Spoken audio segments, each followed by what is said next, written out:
16 বছর আগের ভালোবাসার মানুষটিকে আজও ভুলতে পারেনি দেব। হ্যাঁ, আপনি ঠিকই শুনেছেন, 16 বছর আগের সেই স্মৃতি, ভালোবাসার মানুষ এবং তার বলা কথা সম্পূর্ণই নিজের ভেতর বাঁচিয়ে রেখেছেন তিনি। আর তাই তো সেই পুরনো দিনের কথা মনে করে শুভশ্রীর বলা এমনি কথাটা আজও ভুলে যায়নি দেব। সোশ্যাল মিডিয়াতে ঢুকলেই হয়তো এই ভিডিওটির সাথে দেবের ফেসবুক পোস্ট, এই এমনি স্ট্যাটাসটা খেয়াল করেছেন, কিন্তু বুঝতে পারছেন না তো দেব কেনই বা বারবার এই একই লেখার সাথে নিজের মুহূর্তগুলো সোশ্যাল মিডিয়াতে শেয়ার করে। তো আমার সাথে ফ্রেন্ডশিপ করবে? কেন? এমনি। একসময় টলিউডে চর্চিত জুটি ছিল দেব শুভশ্রী গাঙ্গুলি। পর্দায় তাদের রসায়ন ঝড় তুলেছিল। তবে শোনা যায় রিলের প্রেমে পড়ে গিয়েছিল বাস্তবেও, কিন্তু সেই প্রেম দীর্ঘস্থায়ী হয়নি। আর দীর্ঘদিন সম্পর্কে থাকার পর এই টলি কাপলের ব্রেকআপ বহু ফ্যানদের মন ভেঙেছিল। তবে অনেকেই এখনো জানতে চান কেন বিচ্ছেদ হয়েছিল এই জুটির। তো ভিউয়ার্স, চলুন জেনে নেই সে কারণ। টলিউডে এমন অনেক জনপ্রিয় জুটি আছে, তাদের দর্শক রিল এবং রিয়েল লাইফ দুটোতেই দেখতে চায়। আবার পর্দার জুটির রিয়েল লাইফের জুটি বাঁধলেও সে সম্পর্কের পরিণতি পায় না। আর তাদের মধ্যে এক জনপ্রিয় জুটি হলো দেব শুভশ্রী জুটি। 2009 সালে চ্যালেঞ্জ ছবিতেই প্রথমবার এই জুটিকে দেখা যায়। বক্স অফিসে ঝড় তোলে সেই ছবি। ছবির পাশাপাশি সুপারহিট তকমা পায় এই ছবির জুটিও। এরপর একসঙ্গে বেশ কয়েকটি ছবিতে জুটি বেঁধেছিলেন তারা। পরাণ যায় জলিয়ারে, রোমিও, খোকাবাবু, একের পর এক সুপার ডুপার হিট ছবি উপহার দিয়েছেন তারা।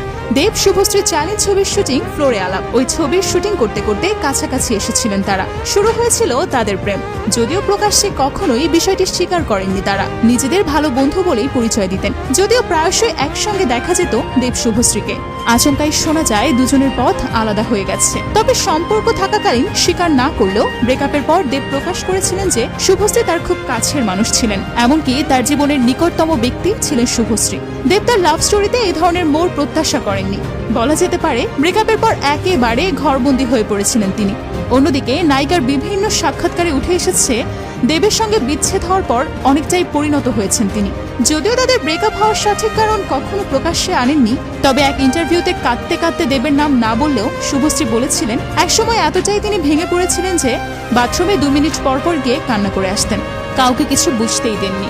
পরে অনেকটা সময় পার করে এই ব্রেকআপের কষ্ট থেকে বের হতে পেরেছেন তিনি। তবে তাদের ঠিক কী কারণে এমন সম্পর্ক ভেঙেছে তা অজানা। তবে টলিউডে গুঞ্জন রয়েছে শুভশ্রী নাকি ধীরে ধীরে রাজ চক্রবর্তীর প্রতি দুর্বল হয়ে পড়েছিলেন, আর একসময় দেবের কাছ থেকে সরেই যান। অন্যদিকে দেবকে একাকিত্ব কাটাতে সাহায্য করেছেন তারই প্রেমিকা রুক্মিণী।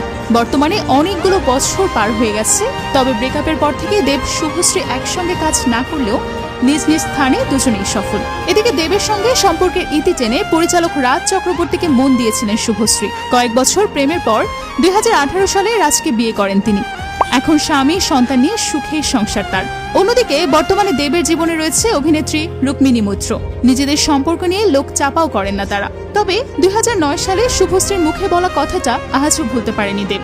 আর তাই তো নিজের ভেরিফাইড ফেসবুক অ্যাকাউন্টে ভালোবাসার মানুষটির কথা মনে করেন বারবার। হয়তোবা দেবের পোস্টে এমনি লেখার কারণ হতে পারে এটা। মুখে হাসি থাকলেও সেই 16 বছর পুরনো ব্যথা আজও দেবের বুকে জমা। তো ভিউয়ার্স, দেব ও শুভশ্রী জুটিকে আপনাদের কাছে কেমন লাগতো তা অবশ্যই কমেন্টে জানিয়ে দেবেন। দেব ও শুভশ্রী সম্পর্কে আপনার মূল্যবান মন্তব্যটি জানাবেন। আর ভিডিওটি ভালো লাগলে লাইক, কমেন্ট এবং শেয়ার দিয়ে পাশেই থাকবেন। ধন্যবাদ সঙ্গে থাকার জন্য।